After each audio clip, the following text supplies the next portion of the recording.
Hello and welcome to WASSCE GH. In today's tutorial, we explore the fundamental laws of indices, also known as exponents, and learn how to explore them to solve problems. Whether you are preparing for exams or just want to strengthen your math skills, this tutorial is for you. Let's get started. Let's get started with the basics. An index or exponent tells us how many times a number called the base is multiplied by itself. For example, 2 raised to the power 4 means 2 multiplied by itself 4 times, which is 2 times 2 times 2 times 2, and that is equal to 16. Indices are not just abstract concepts, they have real-world applications. In finance, they are used for calculating compound interest, and in science, exponential growth and decay models like population growth or radioactive decay use indices. Algorithms and data structures in computer science involve exponential functions. Understanding indices is essential for tackling these real-world problems. Before we start working with indices, there are 6 fundamental laws that you need to know. The first one is the multiplication law, the division law, the power of a power, power of a product, negative indices, and fractional indices. Let's go through each one with examples to make them clear. The multiplication law is really simple. It states that when multiplying numbers with the same base, you add their exponents. Okay, and the formula is a raised to the power m times a raised to the power n is equal to a raised to the power m plus n. Now, since their bases are equal, as you can see, the a and the a, since they are equal, you write one of them and add their exponents. Let's take a look at our first example. Our first example is 2 raised to the power 3 times 2 raised to the power 4. Now, since the bases are the same and they are multiplying, we write one of them and add the exponents, which is 2 raised to the power 3 plus 4 to give us 2 raised to the power 7.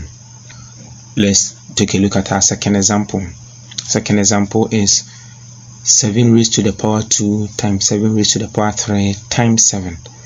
Now, all the bases are the same, all 7, 7, 7. So we add their exponents, which is 2 plus 3 plus 1.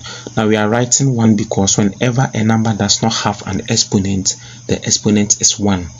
When a number is raised to the power 1, we usually don't write. It doesn't mean it's 0. It's 1. We just don't write the 1. 2 plus 3 plus 1 gives us 6, which is 7 raised to the power 6. The division law states that when dividing numbers with the same base, you subtract their exponents. And the formula is a raised to the power m divided by a raised to the power n. Now, since the bases are equal, we subtract their powers. So, for example, 5 raised to the power 6 divided by 5 raised to the power 2. Now, since the bases are equal, then we can write one of them and subtract their bases. Now, when performing subtractions, you have to be very careful. Note that you subtract the second exponent from the first one because subtraction is not commutative. Unlike addition, where you can turn the exponents and add and still get the same number, you have to be careful with subtraction. Let's take a look at our second example. In our second example, we have 3 raised to the power 2 divided by 3 raised to the power 5. Take notice, division can be written in the form of a fraction, just like this. So 3 raised to the power 2 divided by 3 raised to the power 5 gives us 3 raised to the power 2 minus 3 raised to the power 5. Since the bases are equal and they are dividing, we subtract the exponent, which gives us 3 raised to the power negative 3. Now, this law helps in simplifying fractions involving exponents, as we've just seen from our second example. The third law is the power of the power law, which states that when raising a power to another power, we multiply the exponents. The formula is a raised to the power m, and the whole a raised to the power m is raised to another power, which is n, and gives us a raised to the power m times n, which is why we write a raised to the power mn. Now notice that this is where the exponent raised to another exponent, then you multiply their exponents. So let's take a look at our first example. 3 raised to the power 2 all raised to the power 3. Now when this happens, you multiply the two exponents, which is 2 and 3. And 2 times 3 gives us 6. That's how come we get 3 raised to the power 6. Now second example, 5 raised to the power 3 all raised to the power 5. Now 3 times 5 gives us 15, and we get 5 raised to the power 15. And this law is used for simplifying nested exponents, as we will explore in subsequent videos when we talk more about indices and work past questions. The next law is the power of a product. And this law states that when raising a product to a power, you apply the exponent to each factor. Now the formula is a times b, which is ab raised to the power m, becomes a raised to the power m times b raised to the power m. You share the exponent for the two factors in the product. You raise a to the power of m and you raise b to the power of m. Let's take a look at an example. 2 times 3 all raised to the power 2, and we share the exponent 2 for the two factors which are multiplying. So you get 2 squared times 3 squared. This law is very straightforward. Now this law helps distribute exponents across multiplications, and we'll explore more of them later. Negative indices represent the reciprocal of the base raised to the positive exponent. Here, when you have a base raised to a negative exponent, what you do is you find the reciprocal of the base and write the index or the negative exponent as a positive number. What I mean is, for example, if you have a, the reciprocal of a is 1 over a. Reciprocal simply means finding the inverse, just turning the number. So when you turn a, keep in mind a is any number, any whole number is over 1 in a fractional form. So when you turn a over 1, you get 1 over a. Then you write the exponent as positive. Very straightforward. Let's take a look at our first example. 3 raised to the power negative 2. Now this becomes 1 over 3 raised to the power 2, because 3 is 3 over 1 in a fractional form. So when you find the reciprocal, you get 1 over 3. You write the negative exponent as a positive number. The second example.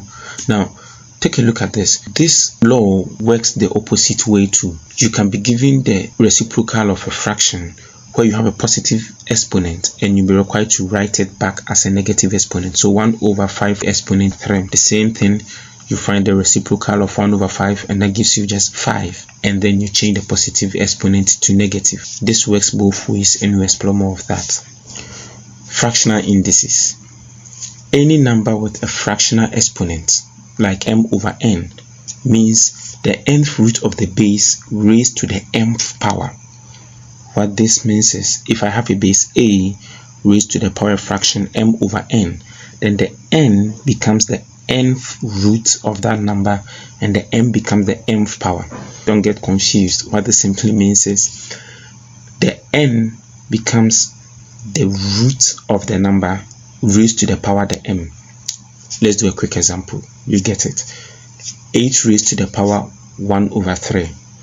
Now the 3, which is the denominator, becomes the root of 8. So it's asking you the third root of 8. What number multiplies by itself 3 times will give you 8, and that is raised to the power 1. But if you remember, I told you we don't write exponent 1, so we ignore that, and the number that multiplies by itself 3 times to give us 8 is 2. Remember, 2 times 2 times 2 gives us 8. Let's take a look at a second example. 27 raised to the power 2 over 3. Now here, 3, which is the denominator, becomes the third root of 27, and the 2 becomes the power. So the third root of 27 is what number multiplies by itself 3 times to give you 27, and that number is 3. When you get the 3, then the numerator, which is 2, becomes the power. So you get 3 squared, and 3 squared is 9. So that is all for this tutorial for now, where we look at the introduction, the fundamentals of indices. We will get into indices again in our next video, but for now this is a practice problem that I want you to try your hands on. Pause the video, try your hands on. You can put your answers in the comments below and let's see whether you get them right. Let's go through the solutions. Number 1, 3 raised to the power 2 times 3 raised to the power 4 in a bracket divided by 3 raised to the power 3. So if you remember BODMAS, you solve what is in the bracket first. What is in the bracket is multiplication with the same base, so we add their exponent. So you get 3 raised to the power 2 plus 4 and this gives us 3 raised to the power 6. Then we bring down divided by 3 raised to the power 3, and that is our second law, where we have same base dividing, so we subtract their exponents, and this gives us 3 raised to the power 3. Let's take a look at our second question. 2 raised to the power 3 all raised to the power 2 times 2 raised to the power negative 4. Since 2 raised to the power 3 is raised to 2, we multiply 3 times 2 to give us 2 raised to the power 6. Then times 2 raised to the power negative 4. Then since they are multiplying, we add their exponents. And 2 raised to the power 6 plus negative 4. When plus and minus meet, we get minus. So 6 minus 4, and that gives us 2. So we get 2 raised to the power 2. Let's take a look at number 3. 81 raised to the power 3 over 4. So he's asking us what is the fourth root of 81 raised to the power 3. So what number multiplies by itself 4 times to give us 81? And that number is 3. 3 raised to the power 3, and we get 27. How did you do? If you got this, great job. If not, review the laws and try again, and let me know in the comments below. Thank you for watching. If you found this tutorial helpful, please like, comment and subscribe for more maths videos. Drop your questions or feedback in the comments below. Keep practicing and you'll master indices in no time. See you in the next video.